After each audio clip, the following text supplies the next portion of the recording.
பார்த்து கொண்டிருப்பது 24 நியூஸ் தமிழ். வணக்கம். 24 நியூஸ் தமிழ் செய்திகளுக்காக செய்தி வாசிப்பவர் வித்யா.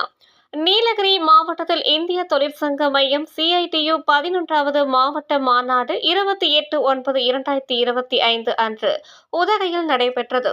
மாநாட்டின் முதல் நிகழ்வாக மாவட்டத்தின் பல்வேறு பகுதிகளில் இருந்து தலைவர்களின் நினைவு ஜோதிகள் பேரணி புறப்பட்டு சேரிங் கிராஸ் பகுதியில் உள்ள பெரியார் நினைவு சதுக்கம் அருகில் வந்தடைந்தது. மாவட்ட தலைவர் எல் சங்கரலிங்கம் தலைமையில் பேரணி புறப்பட்டு YPA மாநாட்டு அரங்கத்தை வந்து அடைந்தது.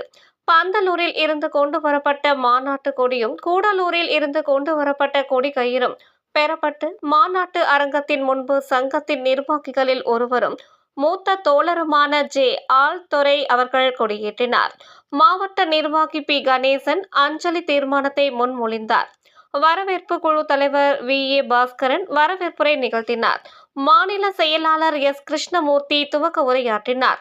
மாவட்ட செயலாளர் C வினோத் வேலை அறிக்கை சமர்ப்பித்தார். மாவட்ட பொருளாளர் A நவீன் சந்திரன் வரவு செலவு அறிக்கை முன்வைத்தார். விவசாய சங்க மாவட்ட செயலாளர் A யோக கண்ணன், விவசாய தொழிலாளர் சங்க மாவட்ட செயலாளர் M பன்னீர்செல்வம் ஆகியோர் வாழ்த்துரை வழங்கினர். மாவட்ட உதவி தலைவர் K ராஜன் நீலகிரி மாவட்டத்தில் படித்த இளைஞர்களுக்கு புதிய வேலை வாய்ப்புகளை உருவாக்க கோரியும், தோட்ட தொழிலாளர்களுக்கு இலவச வீடும் நிலமும் வழங்க கோரியும் பல்வேறு தீர்மானங்கள் நிறைவேற்றப்பட்டன.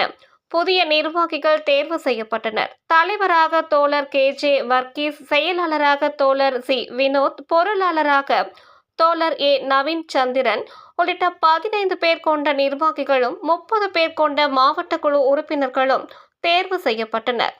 மாநில செயலாளர் K ரங்கராஜ் நிறைவுரையாற்றினார். C கிருஷ்ணன் நன்றி கூறி மாநாட்டை முடித்து வைத்தார்.